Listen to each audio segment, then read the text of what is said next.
As you notice, by default, none of the mobile apps offered by Microsoft out of the box have been already published. Even if I pull to refresh on my mobile device, there are currently no mobile workspaces available. Now, switching back to Dynamics 365 Finance and Operations app, I can select the More options from the menu, and I could import an existing mobile app from a different environment. Assume that my colleague has already created a mobile app by using the mobile app framework environment, exported it, and now I can import it and bring it into this environment. I could do the same. I could create my own mobile app workspace, export it, and make it available to be imported to a different instance of Dynamics 365 Finance and Operations app. For this demonstration, I start by creating a brand new application. I provide a name as Customer Management. I assign a description for this application. I can pick and choose a specific color for the workspace, such as raspberry, and indicate what icon would I like to choose. My mobile app, like any other mobile application, requires a page. So the first thing you need to do is add a page. I click Add Page, assign customers as the title with a description which will be appeared on my mobile application, such as Show All Customers. By default, the page name will be auto-populated. I click Done. Now it's time to add fields into this page. There's a button called Select Fields. In order to select the fields, I use the menu Select and Expand Modules, navigate to Accounts Receivable, and choose All Customers.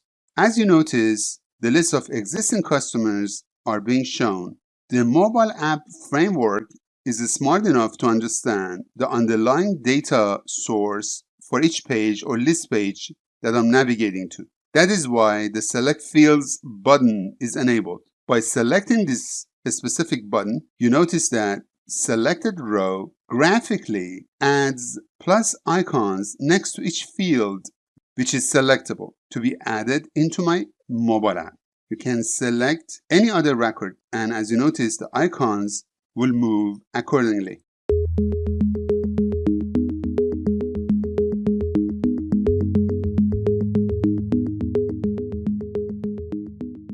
I click Save in order to create the record, which I can simply delete it later.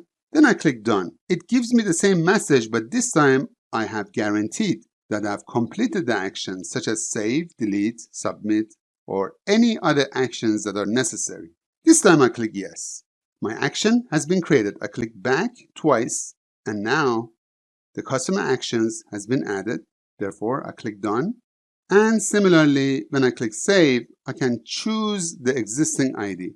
Remember, I never needed to unpublish in order to change any of these enhancements to my mobile app. I pull to refresh, and this time by clicking on the Customer Management app, you notice that at the bottom of this screen, I have Action. And by clicking on New Customer, it actually creates a brand new customer for me. I give it an ID, a name, a customer group, a zip code, and a street perhaps. When I click Done, it does sync my changes within my mobile app, and it will actually save the data into my finance and operation. Users can view, edit, and act on business data even if they have intermittent network connectivity on their mobile devices, or their mobile devices are completely offline. When a device reestablishes a network connection, offline data operations are automatically synchronized. Therefore, at this moment, the change is waiting to be synced. Let's say I have a slow network. If I switch back to Finance and Operations app, switching back to Accounts Receivable, All Customers, I can verify that the customer that has been already created right off of my mobile app is being shown in Dynamics 365 Finance and Operations.